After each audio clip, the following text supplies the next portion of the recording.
Bueno, buenas tardes a todos.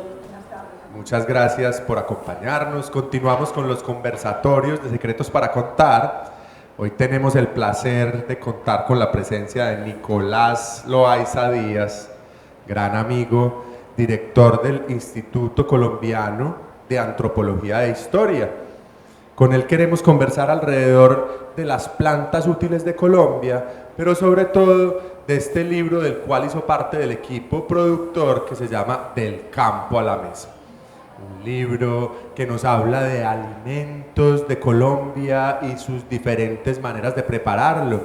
Algunos alimentos olvidados por la cultura.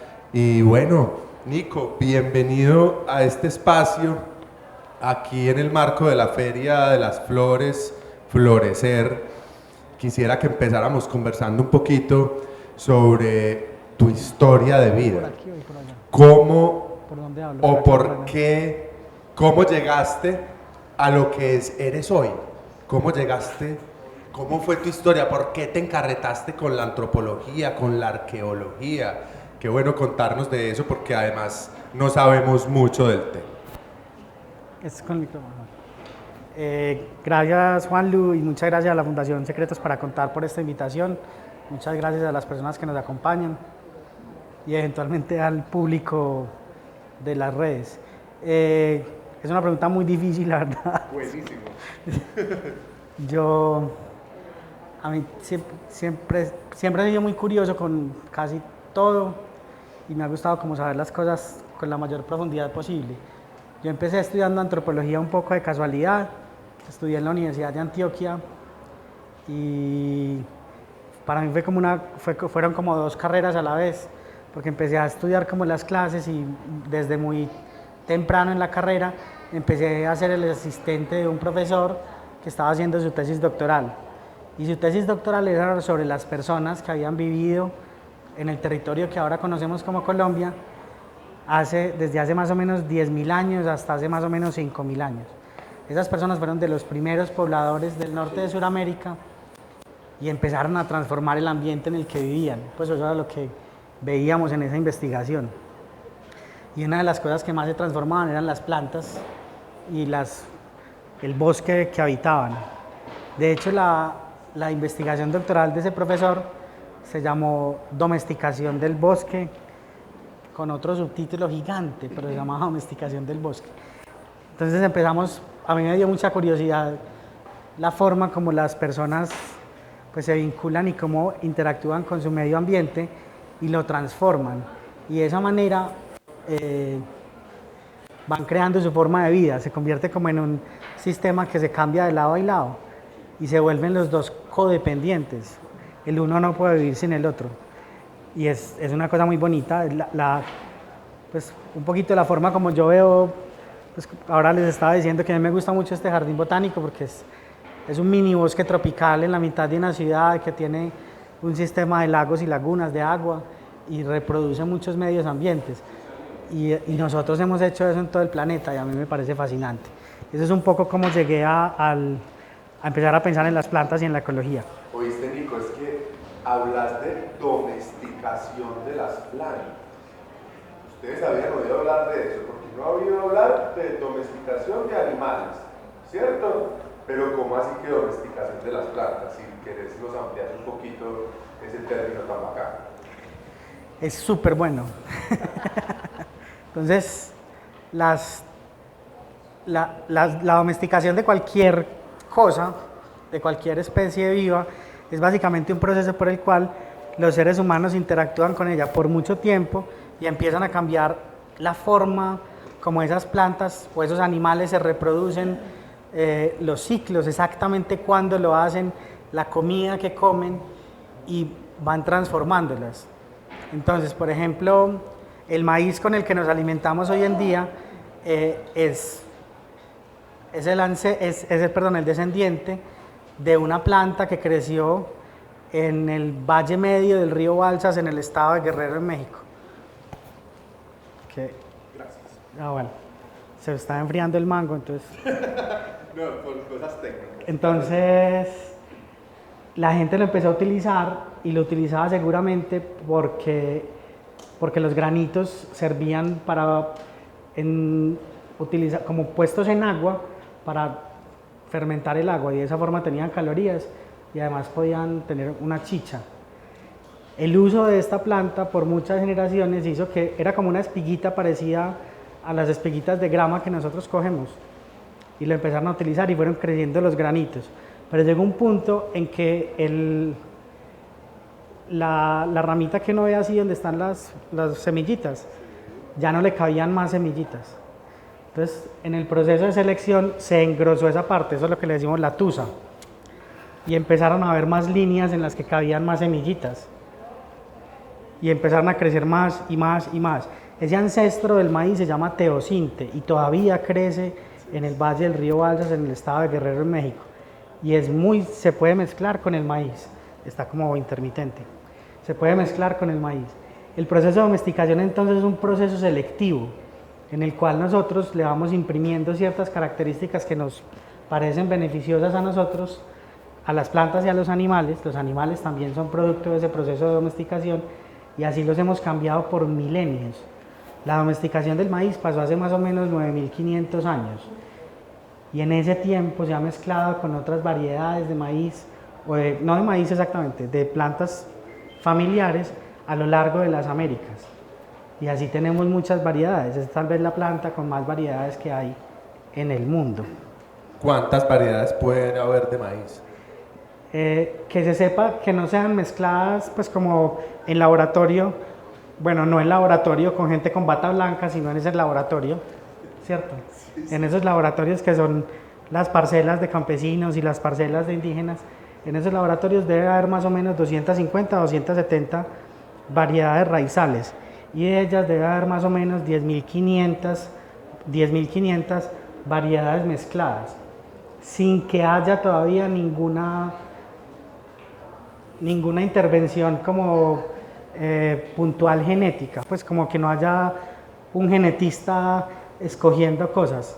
Entonces, una de las cosas que a mí me parecen más interesantes de esto es que ahora se habla mucho de los organismos modificados genéticamente y con eso pensamos que es como que alguien en el laboratorio está haciendo algo y todas las cosas que nosotros nos comemos, todas las plantas con las que hacemos ropa, con las que nos vestimos, son producto de diferenciación genética, de selección, que hace que esas plantas y esos animales se diferencien de sus ancestros por procesos de selección. Es decir, que todos los alimentos fueron domesticados por los humanos. Por ejemplo, el coco. Sí, pues sí. Pues no, hay unos silvestres, pues porque uno podría comer, no sé, danta. Sí. ¿Cierto? Entonces, no todas las, pero la gran mayoría de las cosas con las que nosotros nos alimentamos, sí, y la gran mayoría de las cosas que nosotros comemos. Pero por ejemplo, los pescados, casi ningún pescado es domesticado. Pero sí, pues la gran mayoría de las cosas que nosotros utilizamos, que son productos naturales, son producto de ese proceso de selección humana al cual le llamamos domesticación. Bueno, ahí hay algo que me interesa mucho, pues sí, nos lo rotamos. Sí. Y es que muchas, por ejemplo, esta planta, ¿quién conoce esta planta que está acá? Romero. ¿Quién sabe de dónde es el romero? Corchato, van a meter a mí con de Roma. ¡Ja!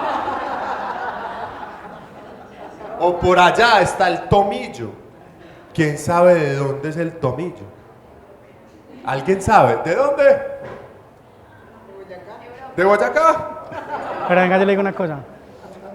Muchas de estas plantas medicinales que conocemos y que tenemos en nuestros jardines, las trajeron, por ejemplo, los españoles en su conquista, invasión o como lo queramos llamar, y muchas plantas de América, domesticadas acá, viajaron por el mundo y hubo un intercambio cultural y natural muy interesante. Qué bueno, Nico, un poquito de ampliar ese tema tan bacano de intercambio. Aquí poniéndome nerdo con una cosa, el romero no viene de Roma y su nombre no viene de Roma. Rosmarinus Es officinalis. la rosa de María, la florecita, se supone que es la rosa de María, entonces pues es rosemary en realidad lo que están Pero sí diciendo. viene de Europa. Sí viene de Europa. Y por ejemplo hay otra que sí es de las Américas, que es una familia de plantas que se llaman las pasifloráceas, que es el maracuyá, la granadilla, la curúa, la otra, la redondita, la gulupa, la badea. La flor de esas plantas es una flor muy bonita, que algunas de esas tienen como unos morados grandes, largos. Entonces, cuando los misioneros vieron esas plantas, por alguna razón dijeron que se les parecía a la flor de la pasión de Cristo. Entonces le pusieron pasiflorácea, es la flor de la pasión. Los nombres que le damos a las plantas también tienen mucho que ver con los que pensamos de ellas. Ahorita estábamos hablando, si uno quisiera hacer pasta a la boloñesa, necesitaría la pasta, necesita tomates y necesita carne. Depende de la receta, ¿cierto? Pero bueno, y aceite de oliva, ajo. Pero si uno piensa, bueno, no, entonces, si uno va a hacer como una pasta primavera, ¿cierto? Para que no nos vayamos tan complicados. Uno necesita unos espaguetis, ¿cierto? Y necesita tomates. Si Marco Polo no hubiera ido a China y Colón no hubiera venido a América, no pasaba eso. Porque la forma de estirar la pasta, hilar la harina de trigo, viene del Oriente Lejano. Y los tomates vienen de América. Y eso podemos imaginarnos con cualquier cosa que pongamos en la mesa. Hay una persona que a mí me gustaría como honrar con eso, que es Julián Estrada, un colega que murió el lunes. Y fue el gran investigador de las comidas campesinas en Colombia y nos hizo pensar en estas cosas. Ahora valdría la pena que habláramos un poquito de Julián, pero Julián fue también asesor de este libro y nos hacía pensar mucho en eso, cómo las relaciones humanas en largo tiempo nos llegaban a que construyéramos cosas. Eso es lo más interesante, un plato el que nos estemos comiendo, si nos ponemos a pensarlo mucho, es producto de la relación entre muchos seres humanos, muchas generaciones y además la relación ecológica por mucho tiempo. Se crea, pues las recetas no aparecen, pues no es como que alguien se imagine algo, sino que son producto de una interacción muy larga de muchas generaciones de personas, plantas y animales que crean esa cosa maravillosa que nos estamos comiendo. Por ejemplo, que estamos en Feria de las Flores y ayer fue el día de la antioqueñidad, ¿cuál es el plato típico de acá? ¿Cuál será la historia de la bandeja paisa y cuántos viajes hay alrededor de ese plato? Qué bueno por ahí, por ejemplo. ¿Qué tiene la bandeja paisa? Entonces, voy a decir lo básico sin la receta específica de cada persona. Hay tantas recetas como personas. Yo creo que hay tantas, sí, puede que más. Vamos a suponer que los frijoles no llevan nada más que frijoles por un segundo. Los frijoles son americanos y de algunas plantas sabemos como un origen muy específico. Ahorita les dije un origen muy específico del maíz. De los frijoles en general sabemos que hay dos orígenes en las Américas. Hay un origen hacia el sur de Ciudad de México y otro origen hacia el sur de Lima. Son dos tipos de frijoles distintos, pero casi todas las variedades hay 4.600 variedades de frijoles que tiene el Centro Internacional de Agricultura Tropical que queda en Palmira, y todos son faseolos vulgaris, o sea, todos son frijoles comunes, pero estoy seguro que muchas personas que están acá conocen, pues dicen, ese es frijol... Uy, sí. El lima, que es el blanco, es el único que viene del Perú, todos los otros vienen de arriba. Es muy particular, pero hay uno, por ejemplo, que no sé si lo recuerdan, que es un frijol que es como si fuera un dálmata, pues que es como blanco con negro. ¿Cómo, señora? Perdón. Que es planito, sí. Frisol de vida. Y son...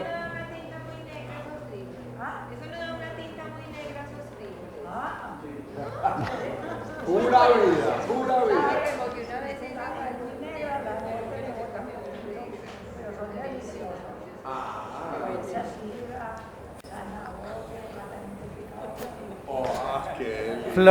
para que anoten, flor de vida con sidra, zanahoria y platanito picado. Entonces, bueno, por ejemplo, flor de vida, la zanahoria viene del Mediterráneo, de Anatolia, pues como de donde queda Turquía ahora. La sidra es americana, también viene del trópico americano. El plátano viene del sureste asiático. El arroz blanco que nos comemos viene cerquita de la China. ¿Qué más? La auyama es americana. El marranito, ese animal mágico, que es perfecto en todas las formas posibles. El marrano estaba como la especie silvestre de los jabalíes, están por toda Eurasia, pues desde España hasta la China, hasta el sur.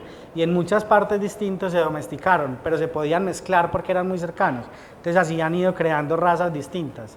Entonces, de todas maneras, necesitábamos una interacción entre muchos mundos para que pudiéramos hacer una bandeja paisa. Pues es el huevo, las gallinas también fueron domesticadas hacia el sur sí, como en el sureste asiático, pues, pero no en islas, sino en la parte continental. Y el aguacate americano. Y el aguacate americano, sí. Pero es que, pues, ya si le metemos a eso, la arepa, ahorita les decía lo del maíz, pero también hay mazamorra, frijoles, una bandeja paisa, la verdad, sin mazamorra se vuelve súper complicada, ¿cierto? Y para eso necesitamos leche también, ya habíamos hablado del maíz, necesitamos leche. El plátano maduro, entonces el plátano maduro es de las islas de Papúa Nueva Guinea y el plátano, el banano, los guineos, todas esas cosas son básicamente la misma planta en las cuales se les puso como énfasis en ciertas cosas diferentes y terminaron teniendo características diferentes, pero entre ellas se pueden mezclar. Entonces cada plato es una historia de esas de milenios de personas interactuando. Y nos cuenta cómo las personas en cada parte del mundo han encontrado especies con las que puedan hacer una relación a largo plazo que sea benéfica para los dos. Miren, por ejemplo, los bananos y los plátanos en este momento no se podrían reproducir si no fuera por nosotros. Se habrían extinguido. Eso va a pasar con los aguacates, con el chocolate, con el maíz, porque las formas en las cuales se han transformado con esta interacción hace que nosotros seamos codependientes. Ellos dependen de nosotros para sobrevivir y nosotros de ellos. Bueno, un poquito ahí como para recordar a Julián, ya que Nico lo menciona, nuestro gran maestro, les cuento así en medio minuto, voy a tratar. Vanessa y yo nos íbamos para donde Julián con las recetas de las abuelas del campo. Nos íbamos para el restaurante de él ahí en el Retiro que se llamaba ¿Qué haré para enamorarte? ¿Qué tal el nombre? Y nos sentábamos a buscar esas recetas, los ingredientes. Bueno, Juli, entonces este ingrediente está muy complicado, ¿cómo lo vamos a reemplazar? Y él empezaba a decirnos, esto lo podemos reemplazar con esto, esto, esto y esto. Vamos a probar. Y entonces a cocinar. Pasamos bueno con Julián, gran maestro y entregado, pues se entregó a esta misión de sacar este libro adelante y lo recordaremos por siempre. Ahí está en los créditos del libro, obviamente, y bueno, un agradecimiento muy grande a Juli y que en paz descanse. Nico, es que ya que estábamos, por favor, doña Silvia. Me quedó una inquietud con la bandeja paisa. Ave María, cuente. Porque la mazamorra digo yo, en mi universo, debe venir acompañada con panela machacadita o bocadillo. Entonces la caña de azúcar y la fallaba de Ave María. Qué lindo. No se acaba la historia de la bandeja paisa. Hay dos lugares de la domesticación de la caña de azúcar. Uno es en África tropical y otro es el sureste asiático. Pero la caña de azúcar además tiene una historia muy particular en las Américas. Y es que el tráfico de esclavos de África está completamente asociado a los cañaduzales porque la forma de tener dinero, si ustedes, a las vacas se les dice ganado, ¿cierto? Y es básicamente una forma de tener acciones vivas. Eso se valoriza y se desvaloriza, así como si usted tuviera acciones de Argos o cualquier cosa así. Y eso pasa desde hace mucho tiempo. Y había otra forma en las Américas y en el mundo de tener acciones vivas. y era con cosas que no se dañaran. Entonces estaban las especias y estaba el ron. El ron. Entonces el ron se convirtió en una moneda de cambio muy importante en las Américas. Para poder tener dinero, usted compraba barriles de ron y pagaba con barriles de ron. Y eso no se le dañaba. ¿Sí o qué? Eso se hundía. Como en esa canción, ese bolero que se llama Señor Capitán, ¿no? Señor Capitán, dejadme de partir. La mar está brava y no hay que... Sí, bueno. Que el señor Capitán se emborrachó y se hundió el barco, pues porque se emborrachó con todo el ron que iba llevando para Jamaica. A mí me pueden pagar con ron. Me pueden pagar con barriles de ron, tranquila. Entonces el tráfico de esclavos y el ron están asociados a que la caña llegara a América. Entonces la caña llega del sureste asiático, de la ruta que abrieron los holandeses con el sureste asiático, y llega también de África, que venía con los esclavos. Y el bocadillo, la guayaba es americana, toda la familia de las guayabas, que son yo no sé cuántos cientos de frutas, pues. Y plantas, y pues y de muchas cosas. Sí, eso es de la familia de la guayaba. Es una familia que tiene, esa tal vez y la del tomate son las dos en las Américas que tienen más plantas útiles para los seres humanos. Y las fabáceas, es verdad. Que son las que le diríamos leguminosas, las que tienen los frutos en vaina. Frijoles, el chachafruto, todos esos.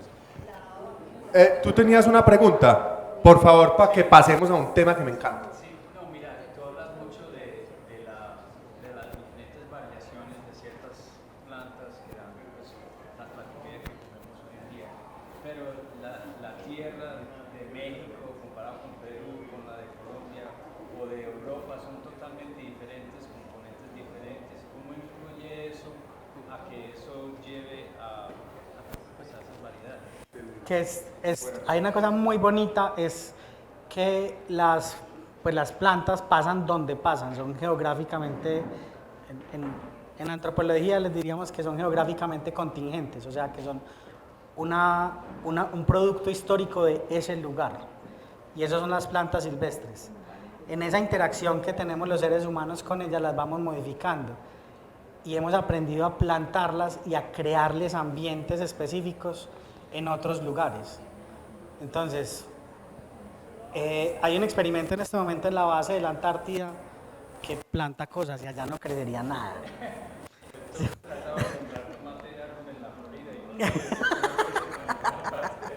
Pero uno sí le podría crear, hasta luego, le podría crear microambientes, ¿cierto? Entonces esos son los invernaderos y todas estas cosas. Y lo otro que se ha dado cuenta las personas es que pueden combinar ciertas plantas, lo que le llamaríamos alopatía, y se pueden crear condiciones que normalmente no se darían de forma natural, no se darían de forma silvestre, por decirlo así. Entonces se han creado esas cosas. La gran triada de las Américas, que es la cosa más impresionante, es los frijoles, la auyama y el maíz. Y no son los tres de la misma parte, pero cuando se juntaron los tres tienen propiedades distintas en su crecimiento y desarrollo que hacen que el suelo se comporte de una manera particular y como que se van el uno con el otro, la milpa. Y es muy particular porque mira que un ejemplo muy grande es una cosa que se llama el tomate San Marzano, que es un tomate italiano. Y el tomate no era italiano, y ese es el tomate más bueno que hay en el mundo. Es el más rico, es dulce, es carnoso, y eso no es de allá. Particularmente, mira, por ejemplo, las grandes áreas de domesticación de plantas, y sobre todo de plantas, son el Valle Central de México, un poco los Andes, el sur de los Andes colombianos llegando hasta Perú, y un pedacito de Bolivia. La Anatolia, o sea, donde está Turquía, ¿cierto? Eso le llamaríamos como Europa Central, pues Eurasia, ¿cierto? Y China. Y solamente China en este momento es un área de gran producción agrícola. O sea, las plantas pasaron en unos lados, pero nosotros las movimos y resulta que había terrenos que eran mucho más productivos que otros. En el centro de los Estados Unidos o la Patagonia, que son dos de las áreas más productivas en términos agrícolas que hay en este momento, no se domesticó nada. Pero tienen unas particularidades muy grandes para que se pueda hacer una producción. Entonces son el desarrollo y pues el desarrollo del tiempo, de la interacción entre los humanos y las plantas y los animales, hace que la Tierra nosotros tenemos un solo sistemita, que es la Tierra, y nosotros nos hemos movido de un lado para otro, y estamos cambiando a escala planetaria el ambiente, y eso es lo que ha pasado en estos últimos 10.000 años más o menos, que es cuando hemos empezado a interactuar de una forma mucho más fuerte con las plantas y con los animales. ¿De qué me van a poner a hablar? ¿Qué? No, es que con eso que hablas, pienso que en Colombia, en el trópico, tanto sol, tanta agua, tanta humedad, acá casi que lo que traigan pega. Entonces, por ejemplo, trajeron el árbol del pan para alimentar a los esclavos y ahora estamos llenos de árbol del pan y ni siquiera sabemos cómo se consume. Si tú vas a San Andrés y Providencia, comes árbol del pan, pero aquí en la ciudad incluso hay montones de árboles y no los consumimos. El río Nechí está lleno de árbol del pan y las comunidades no saben eso que es. Eso por un lado productivo, pero también llegó el ojo de poeta a invadir nuestros bosques, ¿cierto? Porque es un clima maravilloso y acá pues pegan muchas cosas, pero bueno, me fui de lado, porque es que yo quiero, cuando hablamos de Julián Estrada, me acordé de las reuniones cuando nos juntábamos todos, todo el equipo, y entonces nos sentábamos con Nico y él nos contaba unas historias maravillosas de esos asentamientos indígenas. No sé si todos han escuchado hablar cuando se encuentran una tumba indígena, que van allá con unas brochitas, ¿no han visto? Y que sacan unos pedacitos de cerámica y dicen, esto es la cerámica de yo no sé quién, de no sé cuál época y no sé cuáles indígenas. Son súper tesos para eso. Pero ahí se encuentran unos pedacitos de comida y nos podían decir qué comían nuestros ancestros. Eso pues a mí me marcó la vida y me gustaría que nuestro amigo Nico nos contara un poquito de eso, que me parece súper impresionante. Bueno, pues ahora cuando les contaba que cuando empecé antropología empecé también siendo asistente de otro colega, de Francisco Javier Aceituno, que estaba haciendo su tesis doctoral, lo que estábamos buscando era precisamente cómo, esto es antes de que la gente hiciera cerámica, es hace mucho tiempo. La cerámica en América, la cerámica más vieja de América es colombiana, es de un pueblo que se llama San Jacinto en Bolívar y tiene más o menos 6.000 años. Pero entonces estos sitios arqueológicos que nosotros encontrábamos eran más viejos que eso. Y la gente tenía instrumentos de piedra y de madera. La madera, desafortunadamente, con el tiempo se dañó, ¿cierto?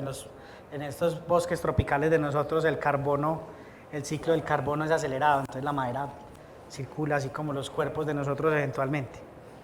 Pero las piedras quedan, y de las piedras nosotros podíamos sacar unas partículas microscópicas que vienen de las plantas, de esta mitad de abajo de las plantas, con las que podíamos identificar qué plantas estaban consumiendo. Bueno, qué plantas estaban procesando, moliendo, cortando, raspando de muchas diferentes especies. No de todas se puede, y no todas las plantas tienen las mismas partículas microscópicas. Entonces nosotros empezamos a hacer lo que le llamábamos colecciones de referencia, era que íbamos aquí al jardín botánico con cogollo, al herbario de la universidad, íbamos a jardines de campesinos, básicamente de toda Colombia, a sacar muestras para tratar de sacar esas partículas de plantas que la gente estuviera cultivando, utilizando, y compararlas con las que nosotros nos encontrábamos de muestras de hace, en algunas ocasiones, que tenían más de 10.000 años. Hay una, por ejemplo, que a mí me gusta mucho, que encontramos un almidón, que es un hidrato de carbono, pues y es microscópico. Nos encontramos varios de guamas, que tienen más o menos 11.000 años. Entonces la gente estaba moliendo guamas, yo no sé por qué, porque yo no sé qué se hace con la pepa de la guama. Como pepa de guama. Sale como pepa de guama, eso está claro. Pero no sabemos. Entonces también hay una cosa que estaba diciendo Juanlu, que no solamente, por ejemplo, con el árbol del pan, que no sabemos cómo se usa, nosotros no sabemos cómo se usa cosas que son de acá y que están por todas partes. En todos los ríos y las quebradas de Medellín van a encontrar en todos, absolutamente en todos, tres familias de plantas. Canáceas, aráceas y Gramíneas. no. Arecáceas. Eh, ¿Qué? ¿Una planta? Mafafa. No. Aráceas. No, y las, perdón, entonces, se me olvidó la otra. Los anturios son aráceas. No, estoy diciendo la otra, la que es como la marantáceas. Marantáceas. Entonces, esas tres plantas, de las tres se puede sacar del tubérculo, se puede sacar harina. O sea, la canácea que estoy diciendo son las achiras, que son esas cosas que antes daban en Avianca, pero son esas galletitas del Tolima y del Huila, ¿cierto? Que son deliciosas. La primera del libro. Eso, las achiras. Con la Amaranta arundinacea, que también se conoce como sagú, que tiene unas hojas alargaditas así, con el sagú se saca una harina blanca muy fina, que ahora en la actualidad hacia Jardín hay un cultivo grande que están vendiendo harina de esos para panadería fina. Es una harina muy delgadita y muy buena, con una proporción entre carbohidratos y azúcares muy buena, entonces tampoco cae tan mal. Y para las gentes que tienen, para los que se creen o tienen problemas celíacos, no tiene gluten esa harina. La de sagú, pan de sagú, que es muy bueno, es delicioso. Y los anturios y todo esto, Enrique Pérez Arbeláez es el gran investigador de las plantas en Colombia, pues desde el punto de vista de biología.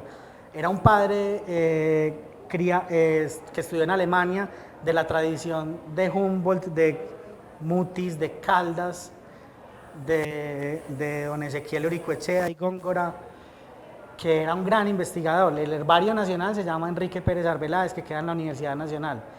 En la descripción que hace Enrique Pérez Arbeláez de un libro maravilloso, que ojalá el gobierno nacional, quien trabajara allá, lo reeditara, que se llama Plantas Útiles de Colombia, a los pilotos en la Segunda Guerra Mundial de los diferentes países que estaban involucrados en la guerra en el Pacífico, les enseñaban la forma de las aráceas siempre. ¿Por qué? Porque todos los tubérculos son comestibles.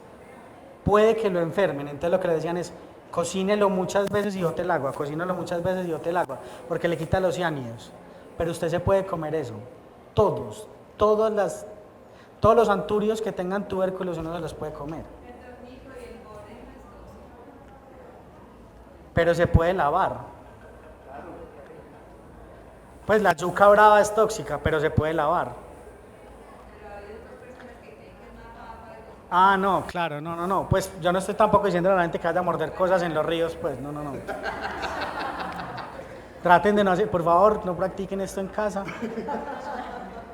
Lávelo 30 veces. Lávelo 30 veces, no, pero lo que digo es que nosotros no conocemos muchas de las cosas que tenemos ahí, pues, y son muchísimas. Miren, aquí en la entrada del orquidiorama, a mano izquierda, hay dos cosas que parecen palmas, que son samias, pero no son palmas. Son unas plantas que tienen más o menos, la familia tiene más o menos 65 millones de años. ¿A qué se les parece ese número? 65 millones de años, ¿han oído hablar de ese número? Entonces dicen los botánicos que los dinosaurios comían de esas plantas, pero nuestros ancestros también comían de esas plantas. Del tallo de esas plantas se saca una harina que es deliciosa también y que es comestible. Pues con ciertos procesamientos básicamente uno se puede comer casi todo, que es como la cosa, pero sí, como que conocer mejor esto también nos ayudaría a enfrentar muchos problemas que tenemos en términos de, más que de soberanía, de seguridad alimentaria, porque pueden ser complementarios a las dietas que tenemos y necesitamos es ampliar un poco el espectro de lo que consumimos en ese sentido. Muy bien, Nico, y casi que de eso se trata este libro, ¿cierto? Y esta trilogía, sobre todo esta que es de alimentos, es acordarnos de toda esa riqueza que tenemos alimenticia. Incluso aquí hay poquitas para la gran cantidad que hay, pero tratamos de rescatar muchos de esos alimentos que encontramos fácilmente en la ruralidad antioqueña. Y por ahí quisiera que nos fuéramos en este momento, Nico, ya como para ir cerrando este Yo quiero contar una conversatorio. cosa más de arqueología. Listo. Pero entonces, con lo que nos quieres contar de arqueología, puedas continuar diciéndonos qué piensas tú de la importancia de este tipo de temas en la ruralidad antioqueña, en las familias rurales, allá donde va Secretos para Contar. ¿Qué opinas tú de eso? Y con el otro dato que nos quieres contar. Antes de llegar allá, que yo creo que no solamente sobre las plantas, sino sobre esta colección me gustaría hablar. Pero antes de eso, hace un tiempo que estábamos haciendo una investigación con esas partículas microscópicas, fue muy interesante porque encontramos que aquí en Colombia, en el eje cafetero, la gente usaba ñame, pues de esa familia de plantas, desde más o menos 2000 años antes de que el ñame fuera domesticado. Y el ñame no fue domesticado en Colombia, fue domesticado en Guyana. Entonces se lo trajeron. Encontramos yuca, más o menos 1500 años antes de que la yuca fuera domesticada. O sea que estaban usando yucas silvestres de acá. Encontramos frijoles, más o menos 3000 años antes de que los frijoles fueran domesticados. La yuca fue domesticada en el Alto Singú en Brasil, entre Brasil y Bolivia. Encontramos frijoles, más o menos 3000 años o 4000 años antes de que fueran domesticados en México y en Perú. Seguramente eran faseadores vulgares, entonces seguramente eran mexicanos, pero nunca dejó de estar. ¿Qué quiere decir esto? Que la gente, cuando entró esa otra planta domesticada, siguió exactamente con sus mismas prácticas. Ellos ya sabían cultivar, ellos ya la sabían moler, ellos ya la sabían utilizar, sino que esta era más productiva. Entonces, esa mayor productividad les implicó un cambio en su vida, y es muy interesante eso, pensar que es mucho más importante que la práctica, que el producto exacto que la gente esté utilizando. Si usted le provee un producto mucho más eficiente, pues, o mucho más grande, pues va a tener otras posibilidades, pero la práctica es muy importante. Con respecto a la colección de libros de Secretos para Contar, ya a mí siempre me ha causado me da una cosa en la cabeza, y es por la diversidad de la colección. Y que yo creo que de cierta forma, para los que se acuerden, había en los 60, los 70, los 80 y hasta principios de los 90 una colección de libros que tenía Colcultura, que fue lo que después se llamó Ministerio de Cultura, que tenían un buito. Pues, no sé. Esa colección yo creo que es la colección más importante de libros que hay en Colombia. Y esa colección es de todo, no es de literatura, es de todo lo posible. Y era la forma como el Estado colombiano divulgaba diferentes temas en bibliotecas, con un problema muy grande, que era que eran libros. Estos no son libros exactamente, esto es una forma de contar historias, y lo que hace la fundación, y lo rescato mucho, es llevarlos y contar por qué los hicieron y cómo piensa la fundación que podrían ser útiles. Eso es una labor que no se hace en Colombia, solamente se hace aquí. Y es muy importante porque permite que la gente se cuestione lo que tiene, cómo lo tiene y cómo lo hace. Yo no estoy diciendo que la fundación esté diciendo cómo se tiene que hacer, y no sé si así lo piensan, pero por lo menos abre la posibilidad de que nos preguntemos cosas sobre nosotros mismos, sobre nuestro pasado y presente, y cómo eso nos puede ayudar a forjar un futuro. Qué lindo, Nico. Precisamente es eso, es una invitación, ¿cierto? A abrir ventanas de conocimiento en esos lugares alejados que han estado tan olvidados siempre, no solo por el Estado, sino por todos nosotros, que ni conocemos esos lugares. Entonces, bueno, muchísimas gracias, Nico. Esta es una oportunidad que tenemos porque la gente de las ciudades nos estaba pidiendo poder conocer y adquirir este material que era exclusivo para las familias que tienen hijos en una escuela rural del departamento de Antioquia. 125 municipios. ¿Cuántas veredas? 4.000. 4.250 veredas más o menos con sus escuelas rurales. Entonces, una manera de ahora financiarnos nosotros este proyecto para poder llegar a todos los rincones es ponerlo a disposición de todos ustedes. Con la compra de uno de estos libros están apoyando que llevemos un paquete de 3, una trilogía a cada familia rural, a las bibliotecas de las escuelas, a las bibliotecas municipales. Entonces, feliz de haber contado con Nicolás Loaiza. Qué maravilla, amigo, además reencontrarnos. Una belleza, y gracias a todos ustedes por acompañarnos, y mañana nos vemos en otro conversatorio.